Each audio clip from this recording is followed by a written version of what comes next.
Welcome to AAA Credit Health. This is part 2 of our video tutorial system. In the last tutorial, we created a letter for Experian. I've gone ahead and also created a letter for TransUnion for this demo. The first part of this video, I'm going to show how you enter a reply from a credit bureau. So we're going to assume that we mailed this letter to Experian, and that now we've received a reply in the mail. Even though this says 45 days remaining, we're just going to go ahead and enter a reply. So the two items that we disputed in that last letter were the MacU Visa Classic and the Kingroff car loan inquiry. So I'll go ahead and click on this first one, and I'll add a response. And depending on the language in the letter, it will say, in this case Experian will say, we've changed, or we've updated, or there's been new information. They'll use these terms in the letter, and you'll need to pick them out and determine whether it was a positive change, meaning positive for you, or a negative change. In this case, we'll say that it was a negative change from the credit bureau, so the item was going to stay on your credit report. So we add that response.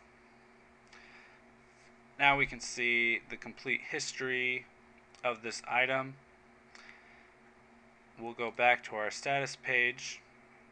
We'll see that that item is no longer removed.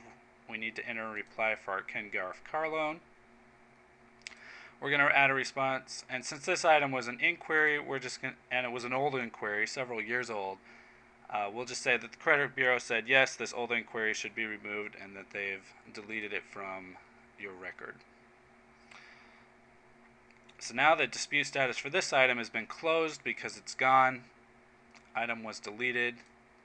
If we go back to status page, we see that now Experian says that our current task is to write a letter again, that we should start a new cycle with our undisputed items. We can see where we are in the system right now. We have one item that received a reply. We're going to wait until we get replies on all of our items. We have 6 undisputed items still, and then we have the one item that was closed, that was that inquiry. And that is a complete cycle for a letter, that we created the letter, we mailed it in, we received a reply back from the credit bureau, and now we're going to start a new cycle, or we would start a new cycle. Now I'm going to demonstrate debt validation, which is a higher service level in AAA Credit Health. On the status page, you'll see that the system tells us that we have 6 items that should be validated. So we're going to go into the dashboard, and we see that the dashboard will show an individual breakdown of all of the items in the system. It'll say that we received a reply on this item, that these items have been undisputed, this item's been closed. We're going to go down here to TransUnion, and we can see that we have a couple items that have not been validated, so we'll click on our first validation. And the task for this validation is to write a validation letter.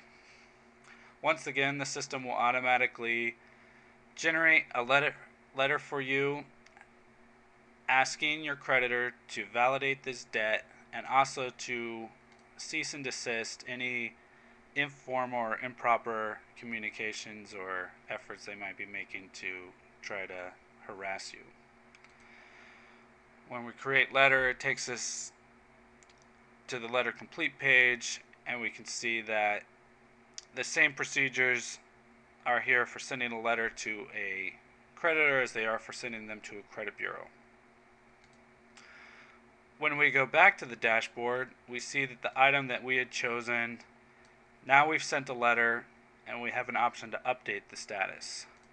When you do debt validation, you're going to get one of two responses. Either they're going to verify that the debt is yours, or they're going to verify that it's not yours and have it removed.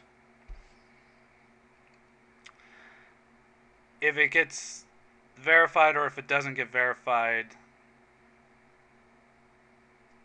the item will remain in the system,